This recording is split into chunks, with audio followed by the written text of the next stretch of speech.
You only go as far as the boundaries of your sense of self-worth allow. Your sense of self-worth is kind of like a wall.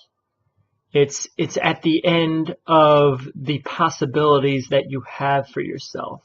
So then you create this perimeter, which essentially it's a false perimeter. It's a made up wall by your own fears and your own self-limiting beliefs ultimately. So think about the possibilities that are available to you in life as a field, like a field of infinite possibility.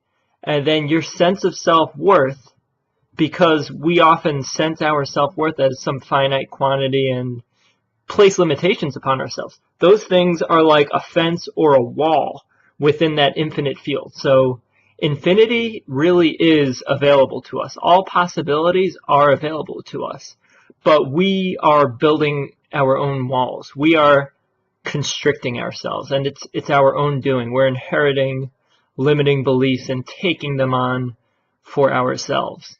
Even if those limiting beliefs are implanted into us by our parents or by society in general or our culture, we're the ones that ultimately inherit those and carry those forward and place them upon ourselves. So we willingly take it on. Well, sometimes, subconsciously. If you're a child, you take those on subconsciously. But your sense of self-worth is that where your sense of self-worth ends is that wall.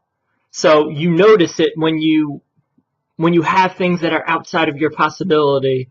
You don't go there, or you get heavy resistance when approaching that wall. And a lot of people have that with money, especially with services that they create themselves, like artwork or professional services that they're self-employed and they're asking for money. People have a hard time asking for that. And that's where that sense of self-worth comes in. It's like, am I worthy enough to receive that from someone? Is my service good enough to receive that?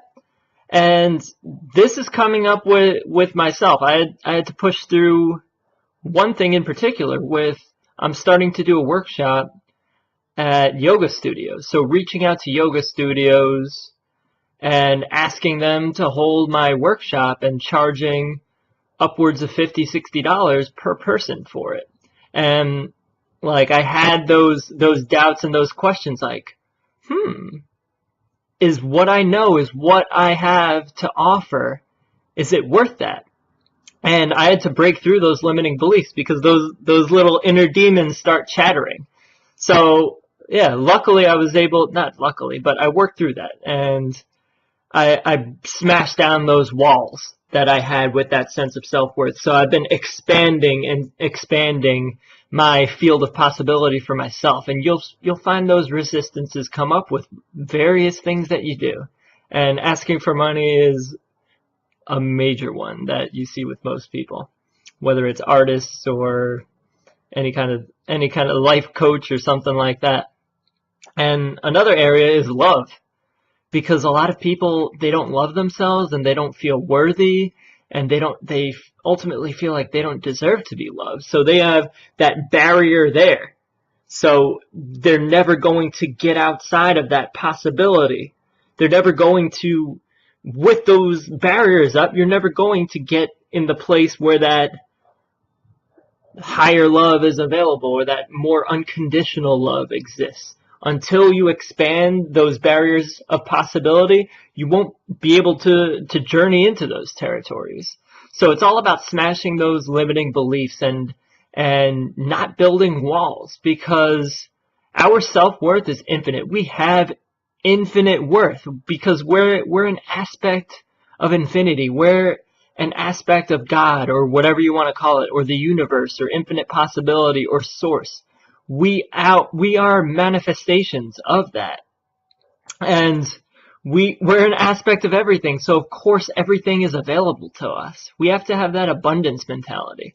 Not scarcity, not limitation, but abundance. That's what it's all about. So if you're doubting yourself, let me rid those doubts for you, because no matter who you are, you're a unique person. a unique aspect of infinity that never has existed before, nor will exist after. So let me tell you this, you are worthy, okay?